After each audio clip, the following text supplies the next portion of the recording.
Hello दोस्तों, this is Manish Saini and you are watching Sankalp academy. Next chapter है हमारा, वो है यहाँ पर वाइस प्रेसिडेंट यानी उपराष्ट्रपति के बारे में हम बात करने वाले हैं। अब तक हमने राष्ट्रपति और उसकी शक्तियों के बारे में डिस्कस किया था। हमारे कॉन्स्टिट्यूशन में जो राष्ट्रपति है उसको हमने लिया है यहाँ पर संयुक्त राज्य अमेरिका यानी यूएसए से इसको हमने यहाँ पर इस पद को लिया है। और सबसे महत्वपूर्ण यहाँ पर है एग्जाम के पॉइंट ऑफ व्यू से इस उपराष्ट्रपति का वरीयता क्रम। हमने पिछले चैप्टर में बात की थी कि जो राष्ट्रपति है वो देश का प्रथम नागरिक होता है, तो पहले स्थान पर जो है हमारे पास वरीयता क्रम में वो होंगे हमारे प्रेसिडेंट यानी राष्ट्रपति। दूसरा स्थान जो है हमारे पास वो यहां पर है उपराष्ट्रपति का। तो उपराष्ट्रपति को हमने अपने वरीयता क्रम में दूसरे स्थान पर इनको यहां पर रखा है। कुछ महत्वपूर्ण आर्टिकल्स हैं जो हमारे कॉन्स्टिट्यूशन में यहां पर राष्ट्रपति के लिए काफी महत्वपूर्ण होने वाले हैं। सबसे पहले बात करते हैं 63 के बारे में। आर्टिकल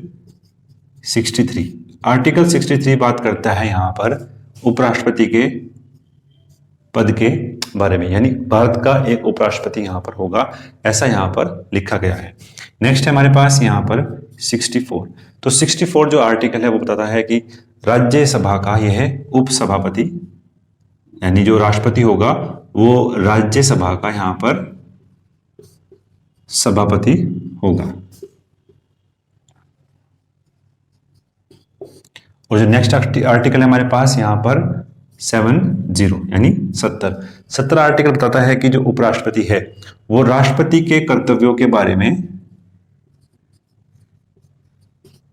जब राष्ट्रपति यहां पर अनुपस्थित होते हैं तो जो उपराष्ट्रपति है वो राष्ट्रपति के कर्तव्यों का निर्वहन करेगा इनकी अनुपस्थिति में। तो ये 3 आर्टिकल हैं जो एग्जाम के पॉइंट ऑफ व्यू से यहां पर काफी महत्वपूर्ण है। आर्टिकल 63, 64 और 70। अक्सर आपको जो क्वेश्चंस है वो यहीं पर ही बनते हैं। इन जो आर्टिकल्स हैं इनसे लगभग एग्जाम में यहां पर पूछा भी जाता है। नेक्स्ट है हमारे पास यहां पर इनकी योग्यता। इनकी योग्यता और जो प्रेसिडेंट थे यानी जो राष्ट्रपति थे उनकी योग्यता में हम दोनों भी यहाँ पर कंपैरिजन भी करने वाले हैं। हम दोनों में यहाँ पर कंपैरिजन करेंगे और देखेंगे कि दोनों में यहाँ पर क्या अंतर हमें दिखाई पड़ता है। सबसे पहले बात करते हैं यहाँ पर योग्यता के बारे में। तो पहली जो योग्यता है हमारे पास वो है यहाँ पर कि वो भारत का नागरिक होना जरूरी है। भारत का नागरिक होना जरूरी है। दूसरे स्थान पर यहाँ पर है उनकी एज होनी चाहिए यहाँ पर 35 ईयर कंप्लीट उनकी एज यहाँ पर होनी चाहिए।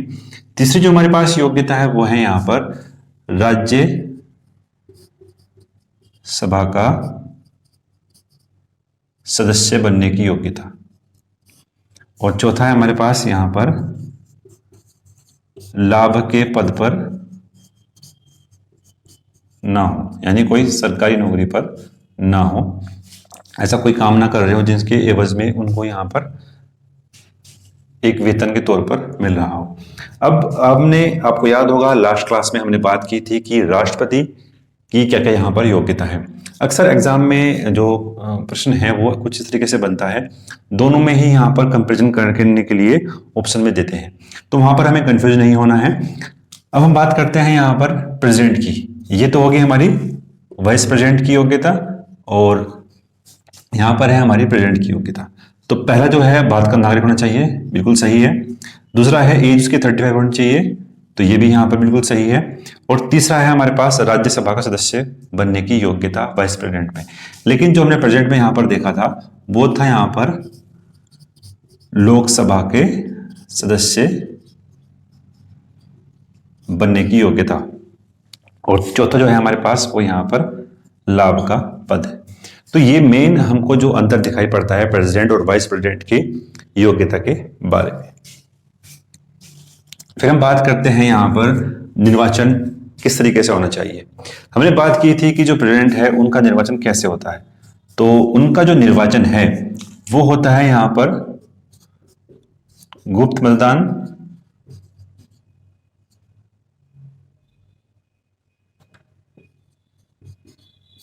एकल संक्रमणीय मत नीति और हस्तांतरणीय समानुपातिक नीति से यहाँ पर हमने देखा था उनका यहाँ पर निर्वाचन होता है। सेम यही प्रोसेस हमें दिखाई पड़ती है वाइस प्रेसिडेंट में। तो वाइस प्रेसिडेंट और प्रेसिडेंट में यहाँ पर निर्वाचन में कोई भी अंतर हमें नहीं दिखाई पड़ता है। तो ये तो था यहाँ पर योग्यता और निर्वाचन में जो हमने यहाँ पर कंपैरिजन किया। अब हम देखते हैं यहाँ पर निर्वाचक मंडल। निर्वाचक मंडल की बात करते हैं। सबसे पहले यहां पर हम देखते हैं जो वाइस प्रेसिडेंट हैं उनके निर्वाचन यहां पर किस तरीके से होता है। निर्वाचक मंडल की बात करते हैं तो पहले स्थान पर यहां पर है लोकसभा के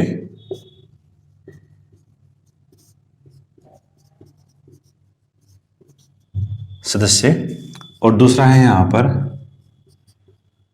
राज्यसभा के सदस्य। जो वाइस प्रेसिडेंट हैं उनके जो निर्वाचक मंडल है वो यहां पर केवल इतना ही है, लोकसभा के सदस्य और राज्यसभा के सदस्य। सबसे महत्वपूर्ण यहां पर बात है वो यहां पर है कि जितने भी सदस्य हैं, चाहे वो मनोनीत हैं चाहे वो निर्वाचित हैं, यहां पर सभी भाग लेंगे। वहीं दूसरी ओर बात करते हैं प्रेसिडेंट के बारे में। तो प्रेसिडेंट में लोकसभा के सदस्य,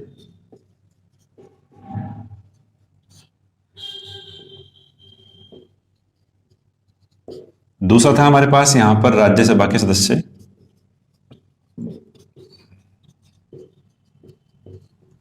और तीसरा था हमारे पास यहां पर राज्य की विधान सभा के सदस्य, और चौथा था हमारे पास यहां पर दिल्ली एंड पांडिचेरी के विधान सभा के सदस्य। तो ये कंपैरिजन हमने किया वाइस प्रेसिडेंट और प्रेसिडेंट में। अब हम बात करते हैं प्रेसिडेंट के बारे में। तो प्रेसिडेंट में आपको जो मनोनीत सदस्य थे वो इनके निर्वाचन में यहां पर भाग नहीं ले रहे थे। और दूसरी ओर बात करते हैं वाइस प्रेसिडेंट के बारे में। तो यहां पर मनोनीत जो सदस्य हैं वो यहां पर भाग ले रहे हैं। तो मनोनीत सदस्य कौन से हैं? जैसे राज्यसभा में हमने बात की थी कि जो 12 मेंबर राष्ट्रपति द्वारा चुने जाते हैं, यहां पर कला, विज्ञान, सामाजिक क्षेत्र से जुड़े हुए जो 12 सदस्य हैं वो, और 2 सदस्य यहां पर जो होते हैं वो एंग्लो इंडियन जो लोकसभा में, ये राज्यसभा में है। तो ये इनमें वाइस प्रेसिडेंट के वोटिंग में यहां पर भाग लेते हैं।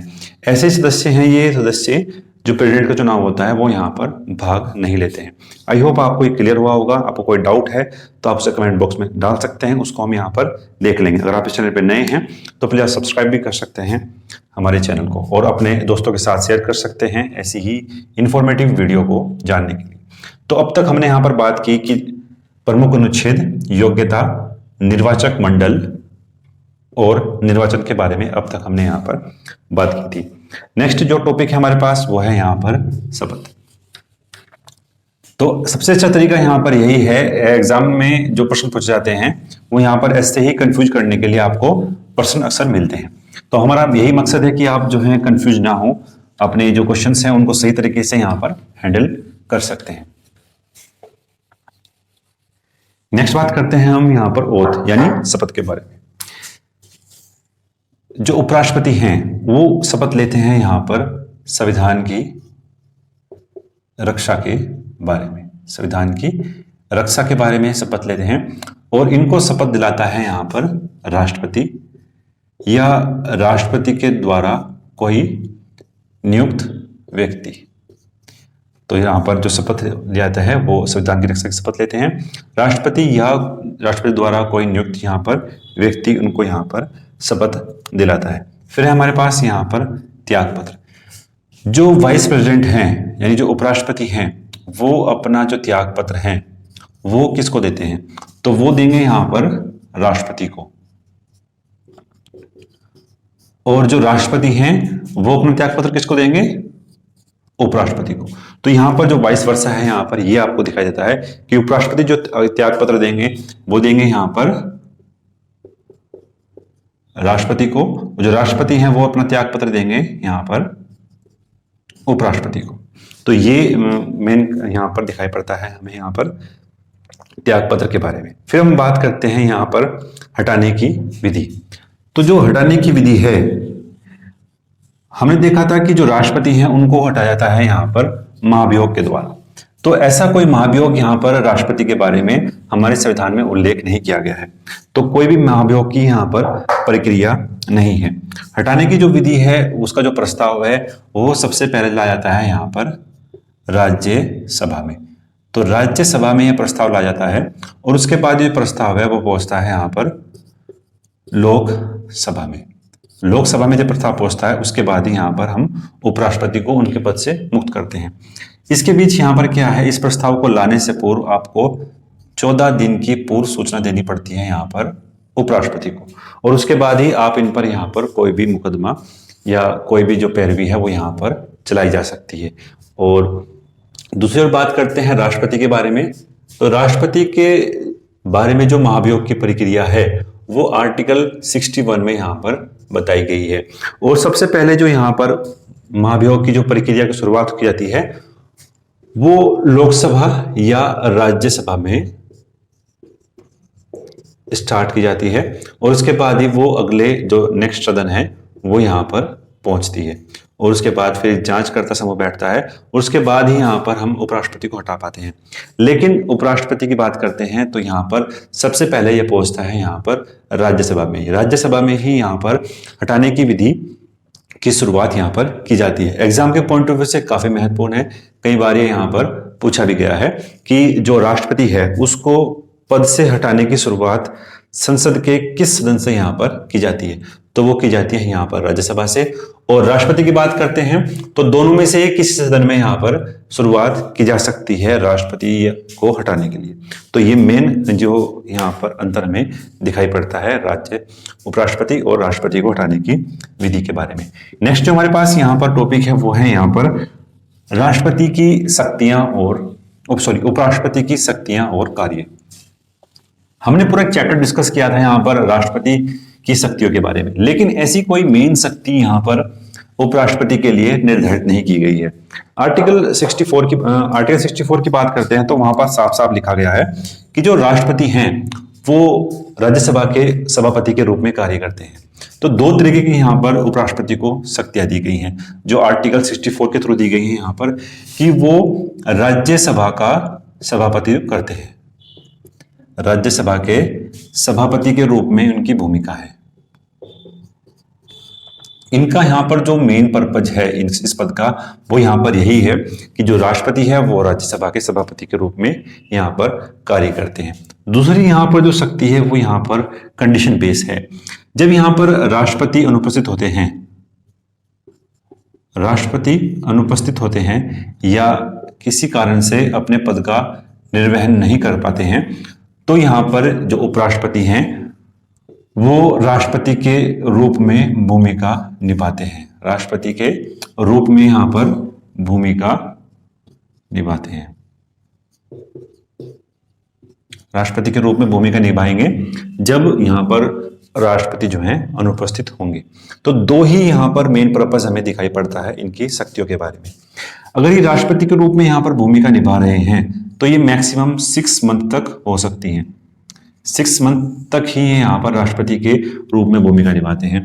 और बात करते हैं जब ये राष्ट्रपति के रूप में भूमिका निभा रहे होते हैं तो इनका जो वेतन है, उनके जो भत्ते हैं, उनकी जो सारी सुविधाएं हैं राष्ट्रपति की, वो उपराष्ट्रपति को राष्ट्रपति के रूप में भूमिका निभाने के दौरान यहाँ पर मिल रही होती है। जितने भी यहाँ पर उनके वेतन हैं, उनकी जो सैलरी है, भत्ते हैं, वो सब सुख सुविधाएं यहाँ पर राष्ट्रपति को मिल रही होती है। तो अधिकतम 6 मंथ तक ही यहाँ पर वो राष्ट्रपति के रूप में कार्य कर रहे हैं, क्योंकि हमने बात की थी कि राष्ट्रपति का चुनाव आपको मैक्सिमम 6 महीने के अंदर ही यहाँ पर किया जाना चाहिए। नेक्स्ट है हमारे पास यहाँ पर राज्यसभा में स्थिति क्या है। तो जो राज्यसभा में इनकी जो स्थिति है वो यहाँ पर है कि जो उपराष्ट्रपति हैं वो राज्यसभा का सदस्य यहाँ पर नहीं होते हैं। तो ये अक्सर एग्जाम में यहाँ पर ये पूछा भी जाता है। तो देखते हैं यहाँ पर क्या स्थिति है यहाँ पर राज्यसभा में इनकी। जो उपराष्ट्रपति हैं वो राज्यसभा के यहाँ पर सदस्य नहीं है, सदस्य हैं नहीं है। इनका यहाँ पर क्या है, इनका है यहाँ पर कि ये सभापति हैं किसके, राज्यसभा के, क्योंकि जो इनका निर्वाचन है वो राज्यसभा के तौर पर नहीं होता है, उपराष्ट्रपति के तौर पर इनका यहाँ पर निर्वाचन होता है। अक्सर एग्जाम में ये प्रश्न आपको देखने को मिलता है कि ऐसा कौन सा यहाँ पर सदन है जिसका सदस्य यहाँ पर उसका सभापति नहीं होता है। तो सदन कौन सा है, राज्यसभा ही एकमात्र सदन है जिसका जो सभापति करता है वो उसका यहाँ पर सदस्य नहीं होता है।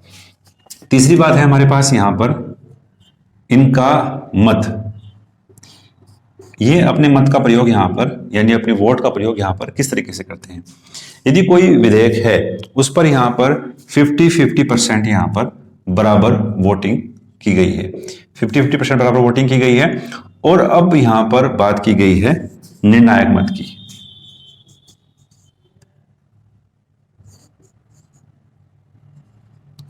यानी निर्णायक मत की बात करते हैं तो ये दो कंडीशन है, एक उसके पक्ष में है, एक उसके विपक्ष में है। तो जिस ओर भी यहां पर अपना यहां पर राष्ट्रपति अपना मत देंगे वो यहां पर विजयी हो जाएगा, यानी पक्ष में या विपक्ष में जहां पर भी अपना मत देंगे वो यहां पर विजयी, वो पक्ष यहां पर हो जाएगा। तो यहां पर बात करते हैं इनका जो मत है वो कैसा है, यहां पर निर्णायक मत है। ये जो निर्णायक मत है उसी के बेस पर यहां पर इनका वोटिंग यहां पर डिसाइड होता है। इनकी जो मत है ये पहले नहीं देंगे, यानी ये अपने जो वोटिंग राइट है वो पहले नहीं देंगे, केवल ये प्रयोग करते हैं निर्णायक मत का यहां पर प्रयोग किया जाता है। नेक्स्ट है हमारे पास यहां पर चुनाव। राष्ट्रपति का जो चुनाव है वो कौन कराता है, राष्ट्रपति का जो चुनाव है वो कराता है यहां पर भारतीय निर्वाचन आयोग। भारतीय निर्वाचन आयोग के द्वारा यहां पर राष्ट्रपति का चुनाव किया जाता है।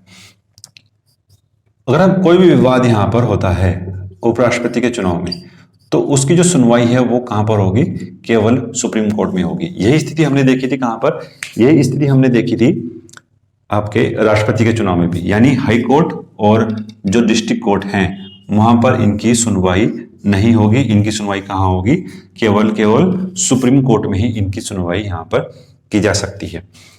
फिर बात करते हैं अगर कोई अपील करता है, जो राष्ट्रपति के चुनाव में कोई विवाद के तौर पर अपील करता है, यहां पर एक तो विवाद की जो अपील कौन करता है, या तो वो सदस्य होना चाहिए निर्वाचक मंडल का, यानी वो लोकसभा और राज्यसभा का सदस्य होना चाहिए, या फिर वो ऐसा व्यक्ति होना चाहिए जो उपराष्ट्रपति पद के लिए यहां पर खड़ा हुआ था। तो ये दो कंडीशन हमें यहां पर दिखाई पड़ती हैं। सबसे महत्वपूर्ण बात यहां पर यह है कि उपराष्ट्रपति की जो योग्यता है वहां पर हमने देखी थी कि वो भारत नागरिक होना चाहिए, एज उसकी 35 ईयर होनी चाहिए और वो लाभ के पद पर नहीं होना चाहिए और राज्यसभा के पद पर यहाँ पर नियुक्त होना चाहिए। तो इस तरीके से देखते हैं कि जो भारत है वह लगभग ऐसे बहुत से व्यक्ति हैं जो इस कंडीशन को यहाँ पर फुलफिल करते हैं। लेकिन कोई भी व्यक्ति है जो उपराष्ट्रपति के पद पर, ऐसा नहीं है कि कोई भी व्यक्ति यहाँ पर उपराष्ट्रपति के पद पर जो है चुनाव लड़ सकता है। इसके लिए हमें बात की है 20 प्रस्तावक और 20 अनुमोदक की आवश्यकता पड़ती है। 20 प्रस्तावक और 20 अनुमोदक की यहाँ पर हमें आवश्यकता पड़ती है और उसके बाद ही हम यहाँ पर चुनाव आयोग के पास पहुंचते हैं और अपने चुनाव उपराष्ट्रपति के पद के लिए खड़े हो सकते हैं। ये तो थी यहाँ पर हमने बात की वाइस प्रेसिडेंट के बारे में, और हम बात करते हैं यहाँ पर प्रेसिडेंट के बारे में। तो इसके लिए यहाँ पर है 50 प्रस्तावक और 50 यहाँ पर अनुमोदक। तो ये कंडीशन हमें दिखाई पड़ती है कि 20 प्रस्तावक और 20 अनुमोदक हमारे पास होने चाहिए, उसके बाद ही हम उपराष्ट्रपति पद के लिए अपने पद की दावेदारी कर सकते हैं। और 50 प्रस्तावक और 50 अनुमोदक के बाद अगर हमारे पास हैं तो उसी के लिए हम यहाँ पर राष्ट्रपति पद के लिए अपनी दावेदारी कर सकते हैं। तो आई होप आपको जो उपराष्ट्रपति का ये हमारा चैप्टर था आपको समझ आया होगा। अगर आपको समझ आया तो प्लीज लाइक करें, अपने दोस्तों के साथ शेयर करें। अगर आपको अच्छा लगा है तो प्लीज़ लाइक करें। मिलते हैं नेक्स्ट वीडियो में। धन्यवाद। जय हिंद। अगर आप इस चैनल में नए हैं तो प्लीज़ सब्सक्राइब करें। धन्यवाद।